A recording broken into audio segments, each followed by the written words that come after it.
Ma vie a été consacrée à qui? Par qui?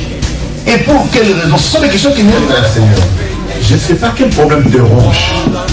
Mais Anne montait, descendait, maman, des années et des années et des, avec les mêmes problèmes, avec la même honte, avec la même ignominie, avec le célibat international. Jésus va te façonner, Jésus va te rendre propre.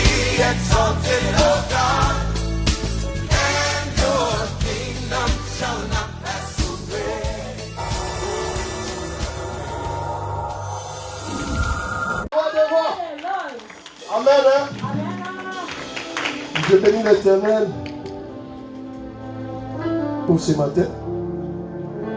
C'est lui qui a voulu qu'aujourd'hui je parle de sa part au-devant de vous. Amen. Amen. Je remercie les parents, couple dirigé, couple pastoral qui ont permis qu'il soit au-devant de vous pour parler de la gloire de notre Seigneur Jésus-Christ. Amen. Et que le Seigneur aussi bénisse son peuple, vous qui êtes là pour écouter le roi des rois. Pour ne pas m'écouter, mais écouter celui qui m'a mis au-devant de vous, pour parler de sa part. Amen. Amen. Et que le Seigneur aussi bénisse ma famille, ma femme, et mes enfants. Amen. Amen. Nous allons lire la parole de Dieu dans le livre de Luc. Luc chapitre 7, verset 11 à 17. Je lis la parole de Dieu dans le livre de Luc, chapitre 7, à partir du 11e verset jusqu'au 17e, au nom de Jésus. Amen. Résurrection du fils de la veuve de Naïn. Le jour suivant, Jésus alla dans une ville appelée Naïn. Ses disciples et une grande foule faisaient route avec lui. Lorsqu'il fut près de la porte de la ville, voici, on portait à terre un mort, fils unique de sa mère qui était veuve. Et il y avait avec elle beaucoup de gens de la ville. Le Seigneur, l'ayant vue, fut ému de compassion pour elle et lui dit, ne pleure pas. Il s'approcha et toucha le cercueil. Ceux qui portaient s'arrêtèrent, il dit, jeune homme, je te dis, lève-toi. Et le mort s'assit et se mit à parler. Jésus le rendit à sa mère. Tous furent saisis de crainte et ils glorifiaient Dieu, disant, un grand prophète apparut parmi nous et Dieu a visité son peuple. Cette parole sur Jésus s'est répandue dans toute la Judée et dans tous les pays d'alentour, parole de l'Éternel. Amen. Amen. Ici, Dieu veut nous parler de la vie d'une femme. On nous a dit, au verset 11, les jours suivants, Jésus alla dans une ville appelée Naïn. Amen. Hein? Amen. Jésus alla dans une ville appelée Naïn. Naïn était une ville belle, agréable, tant d'ethnies, beaucoup de gens. Ses disciples et une grande foule faisaient route avec lui. On nous a dit que ses disciples et la foule faisaient la route avec Jésus. Lorsqu'il fut près de la porte de la ville, voici, on portait en terre un mort, fils unique de sa mère, qui était veuve, et il avait avec elle beaucoup de gens de la ville. Amen. Hein? Amen. Jésus était avec ses disciples et la foule. Une femme aussi, une femme, elle aussi, elle avait sa foule aussi. Yes. Amen. Hein? Amen. Mais cette cette femme, elle était veuve. Amen. Hein? Amen. Elle était veuve. On nous a dit, elle avait seulement un seul fils unique. Amen. Hein? Amen. On nous a parlé la fois dernière sur l'expérience avec Jésus, l'expérience personnelle. Ce n'est pas l'expérience communautaire, non. L'expérience personnelle avec Jésus. Pas avec ta famille, mais avec Jésus. On nous a dit, cette femme, elle avait son cortège et son groupe. Amen. Jésus aussi avait aussi son cortège. Son groupe aussi. Amen. Mais il y avait une différence. Parce que Jésus lui-même, il était la tête. Lui-même, il était le maître. Lui-même, il était la vie. Amen. Mais de l'autre côté, cette femme, elle était tout d'abord veuve. Et elle avait perdu aussi son fils. C'était un groupe de problèmes. Ça veut dire qu'il y avait la mort. Amen. Hein? Parce qu'il y avait une mort parmi eux. Et ils partaient pour enterrer la personne. Et la personne là, c'était le fils unique d'une femme veuve. Amen. Amen. Dieu veut nous parler. Cette femme, elle avait des problèmes. Parfois, si toi, tu as des problèmes dans ta vie, comme cette femme. Parfois, tu es comme cette femme, mais tu es veuve. Parfois, si tu as d'autres problèmes, comme la mort de ce fils unique de cette femme. Cette femme avait perdu son fils unique. Mais parfois, toi aussi, tu as perdu le travail. Amen. Parfois, si tu n'arrives pas parce que tu n'as pas de papiers. Parfois, ton fils unique, ce que tu mettais l'espoir, est parti. Tu faisais des navettes, Nguanzo, Dubaï, Covid est venu. Tout est bloqué. Fils unique est parti. Amen. Parfois, tu es veuve. Toi-même, tu sais quel est ton problème qui tourmente ta vie. Amen. Cette femme, elle était veuve.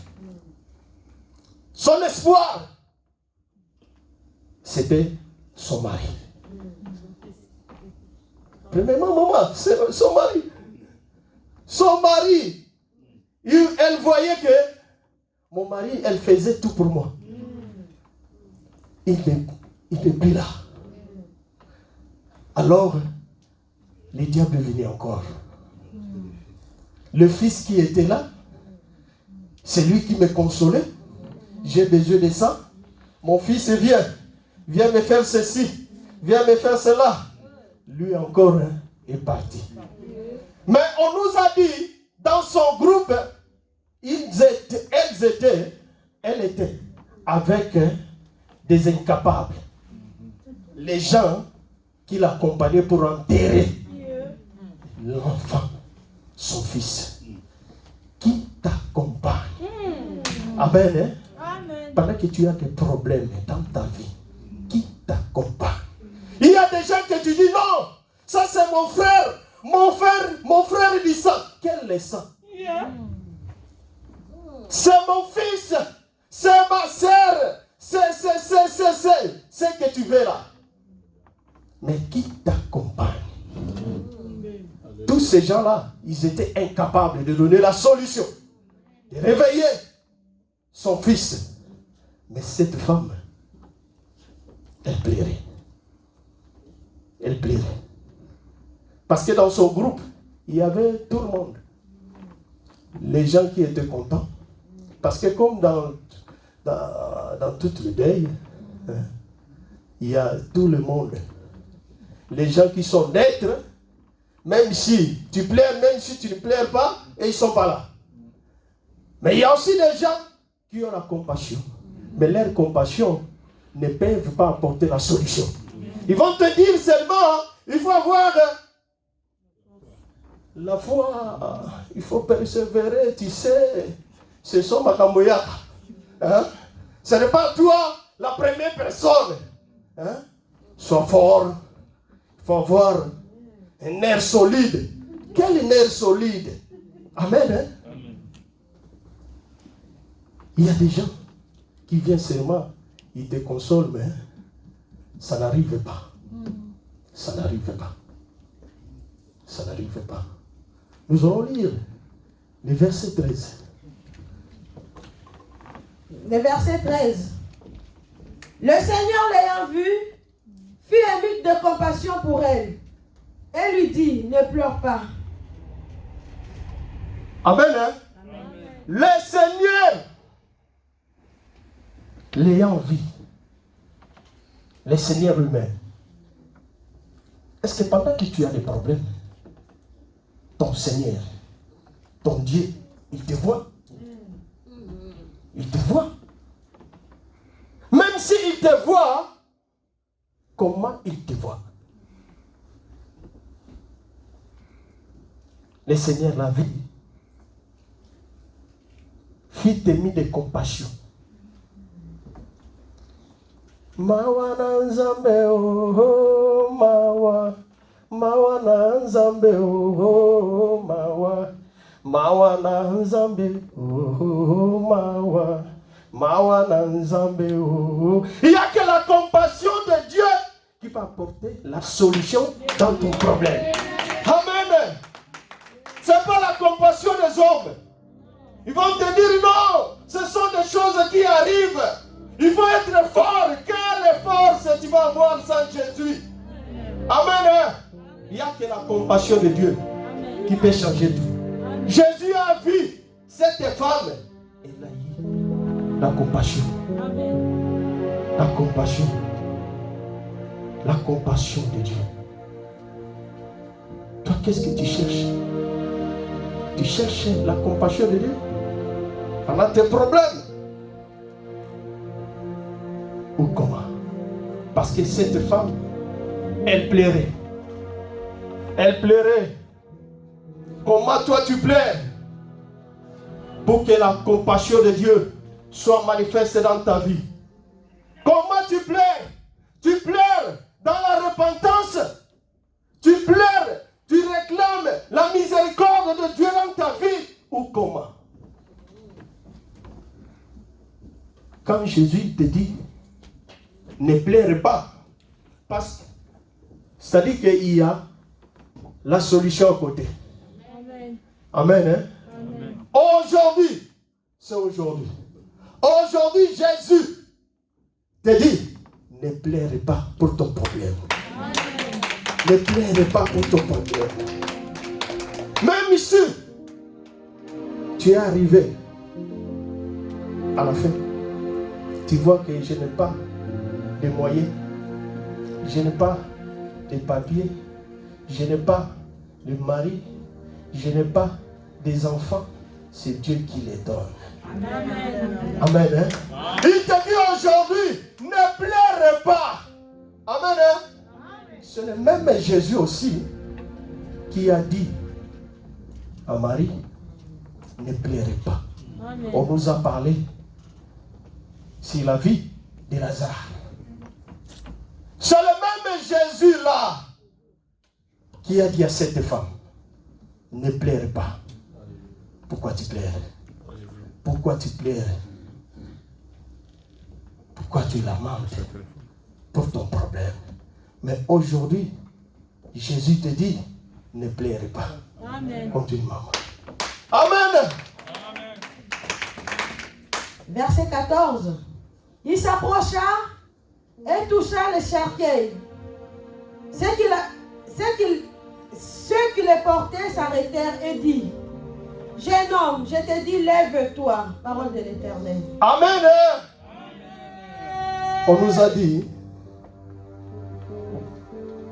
il s'approcha et toucha le cercueil. Dieu ne veut pas rester seulement dans sa compassion, mais il veut te toucher. Amen. Là où il y a les problèmes, là où il y a les problèmes, Jésus a touché le cercueil parce qu'il y avait la mort. Il y avait l'enfant qui était mort à l'intérieur. Jésus a touché. Dieu veut te toucher. Dieu veut te toucher. Dispose de ton cœur. Dispose de ton cœur. Dieu veut te toucher là où tu es. Ce qui tourmente ta vie, Dieu veut toucher. Dieu veut te toucher. Ne sois pas distrait. Dieu veut te toucher. Aujourd'hui, c'est aujourd'hui. Cette femme, elle était désespérée. Elle a dit, c'est moi, une seule fils que j'en ai est parti.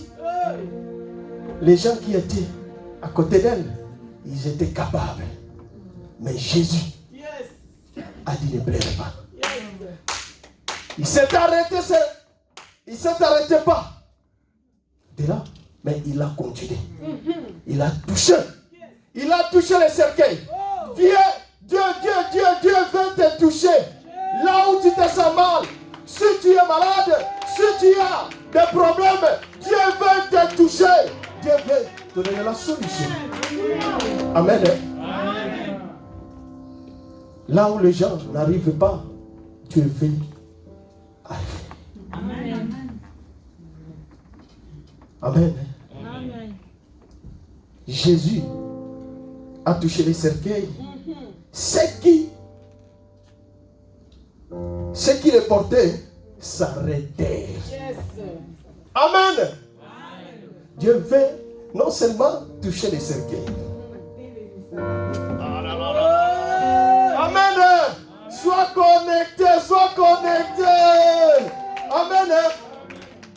Il ne veut pas s'arrêter seulement en touchant. Non. Mais il veut arrêter aussi ceux qui sont tout autour de toi, qui provoquent la mort, qui provoquent le blocage, qui provoquent l'échec, qui provoquent la malédiction dans ta vie, les sorciers qui te tourmentent à tout moment. Je vais les arrêter. Amen. Hein? La Bible nous dit, si Dieu est pour nous, qui sera contre nous? C'est ça. Si Dieu est pour nous, qui sera? Jésus a arrêté ces gens-là. Amen. Hein? C'est possible. Quand les gens viennent, ils s'avancent avec leur cortège, avec la mort, avec le cercueil, pour aller enterrer la personne. Il y a des gens qui laissent aussi le passage. Amen. Pour que les cortèges passent. Mais Dieu a dit non. Jésus a dit non. Moi, j'ai le pouvoir d'arrêter. Amen. Il a arrêté le cortège. Amen. Dieu veut arrêter tous ces gens-là qui tourmentent ta vie. Qui tourmentent ta vie. Dieu veut les arrêter. C'est aujourd'hui. Ce n'est pas à tout à l'heure, non. C'est maintenant, maintenant, maintenant, maintenant, maintenant. Alléluia. Verset 15. Elle est morte assise et s'est mise à parler. Jésus le rendit à sa mère. Amen.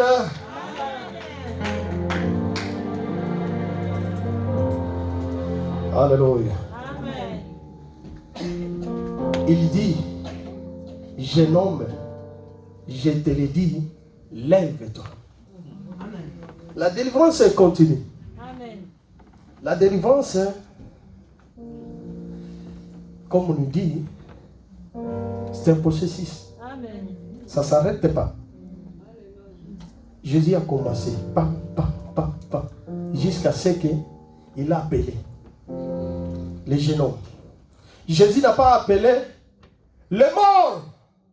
Non. Les morts, lève-toi. Non. Il a dit, jeune homme. Comme il avait appelé Lazare. Jésus n'a pas appelé mort sort, non. Il a appelé Lazare sort. Pour te dire qu'il n'y a pas la mort en Jésus. Alléluia. En Jésus, la mort n'existe pas. Parce qu'il a le pouvoir sur la mort. Amen. C'est lui qui a la vie. Il donne la vie là où les gens disent qu'il y a la mort. Amen. C'est pour cela qu'il a dit ne pleure pas. Lazare n'est pas mort. Il dort. Amen. Amen. Demande aussi pour ces jeunes hommes. Il a dit lève-toi. Amen. Lève-toi. Amen. Lève-toi. Il n'y a que Jésus. Il n'y a que Jésus qui peut faire de telles choses. Amen. Et le mort s'assit et s'est mis à parler. Amen. C'est-à-dire que la guérison est venue. Amen. La guérison est venue. La guérison s'est manifestée dans la vie de ces jeunes hommes. Amen. Amen. Quelqu'un qui était mort, il a commencé à s'asseoir. Amen. Est mort. Ce que vous fait quand vous faites de la vie au Banamba. Amen. Mais celui qui donne la vie a donné la vie. Amen. Amen. Non seulement la personne est assise, mais il s'est mis à parler. Ça dit quoi? Quand Dieu fait, il manifeste sa guérison dans ta vie, il faut que tu témoignes aussi. Amen. Amen. Il faut que tu arrives à parler. Parce que c'est pour sa gloire. Ce n'est pas pour ta gloire. C'est pour la gloire de Jésus. C'est pour cela notre sœur aussi, elle a témoigné de ce que Dieu a fait dans sa vie. Amen. Cancer. Quand on te dit cancer, je ne vais pas te donner aucun délai. Amen. Mais ce Dieu-là a fait le miracle. Amen. Notre sœur a témoigné. Amen. De même aussi, ce jeune homme, il avait commencé à parler. Ce que Dieu a fait dans ta vie, est-ce que tu as déjà témoigné? Tu gardes. Toi, tu penses que c'est par rapport à tes prières. Toi, tu penses que c'est par rapport à ce que tu fais. Mais c'est pour la gloire de Dieu. Amen. Dieu ne te demande pas d'apporter une voiture, de donner une parcelle. Non. Mais il te demande de témoigner pour sa seule gloire. Amen. Est-ce que tu arrives à témoigner? Aujourd'hui, ce que Dieu a fait dans ta vie, la chair est là. Viens témoigner. Parce que la délivrance continue. Pour protéger ta délivrance, viens témoigner. Rends gloire à ton Dieu. Continuons. Verset 16. Tous furent saisis de crainte et ils glorifiaient Dieu, disant: un grand prophète apparut parmi nous et Dieu a visité son peuple. Amen. Hein? Amen. On nous a dit, tous furent saisis de crainte. Et ils glorifiaient Dieu. Ce que Dieu va faire dans ta vie, les gens vont glorifier ton Dieu. Amen. Amen. Ils vont reconnaître que ton Dieu est vivant. Ils vont reconnaître que ton Dieu est puissant. Ils vont reconnaître que ton Dieu, il est le Dieu qui ne change pas. Il est le Dieu qui manifestera la vie de ses enfants. Il est le Dieu qui fait des choses que le monde ne peut pas. Il est le Dieu qui, alléluia, amen, amen, amen. Il est le Dieu vivant. Il est le Tout-Puissant. Les gens dans ta famille, il faut qu'ils arrivent à connaître que ton Dieu est puissant. Amen. Tu n'avais pas de papier, Dieu t'a donné. Amen. Tu n'avais pas ou tu n'as pas, Dieu va te donner. Amen. Et les gens vont reconnaître que ton Dieu est puissant. Amen. Ils vont savoir, ils vont reconnaître qu'il y a un puissant qui les a visités dans la famille. à travers toi. Amen. Hein? Il est le Dieu puissant. Il s'est manifesté sa puissance dans la vie de cette veuve. Et pour clôturer, cette parole sur Jésus s'est répandue dans toute la Judée et dans tous les pays d'alentour, parole de l'Éternel. Amen. Amen. Amen. On nous a dit ce que Jésus avait fait. Cette parole, si Jésus s'est répandue dans toute la Judée et dans tous les pays d'alentour. Ça dit que le nom de Jésus, même si tu es guéri, même si ce que Dieu fait dans ta vie, même dans ce qu'il fait, il faut que le nom de Jésus soit élevé. Amen. Amen. Hein? Ce n'est pas pour toi de faire ce que toi tu veux. Non. C'est le nom de Jésus doit être élevé. Amen. Amen. Amen. Le nom de Jésus doit être répandu dans Judée et aux alentours. Amen. Hein? Amen. Que le nom de Jésus soit élevé. Amen. Que le nom de Jésus soit élevé. C'est pour cela que nous allons adorer notre Dieu. Nous allons élever le nom de Jésus. C'est la foi dans les choses de Dieu. C'est la foi qui compte. Nous allons élever le nom de Jésus dans nos vies. Nous allons élever le nom de Jésus et adorer le nom de Jésus. Pour sa parole. Parce qu'il est venu aujourd'hui pour nous libérer. Pour donner la vie là où il y avait la mort. Là où les gens. Il y a la mort.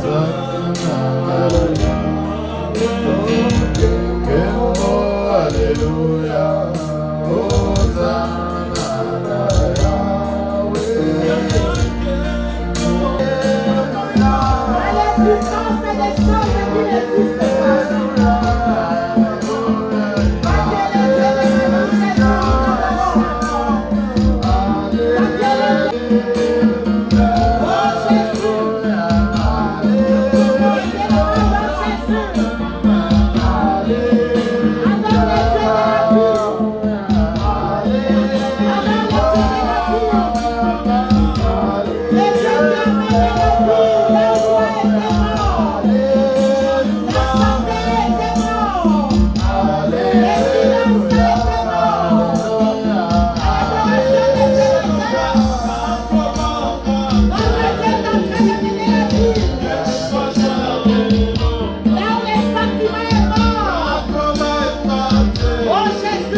Oh!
cri de joie. Adore Jésus. Par les cris de triomphe. Les bien-aimés. Les manquements d'amour. Alléluia. Adore Jésus. Adore le roi.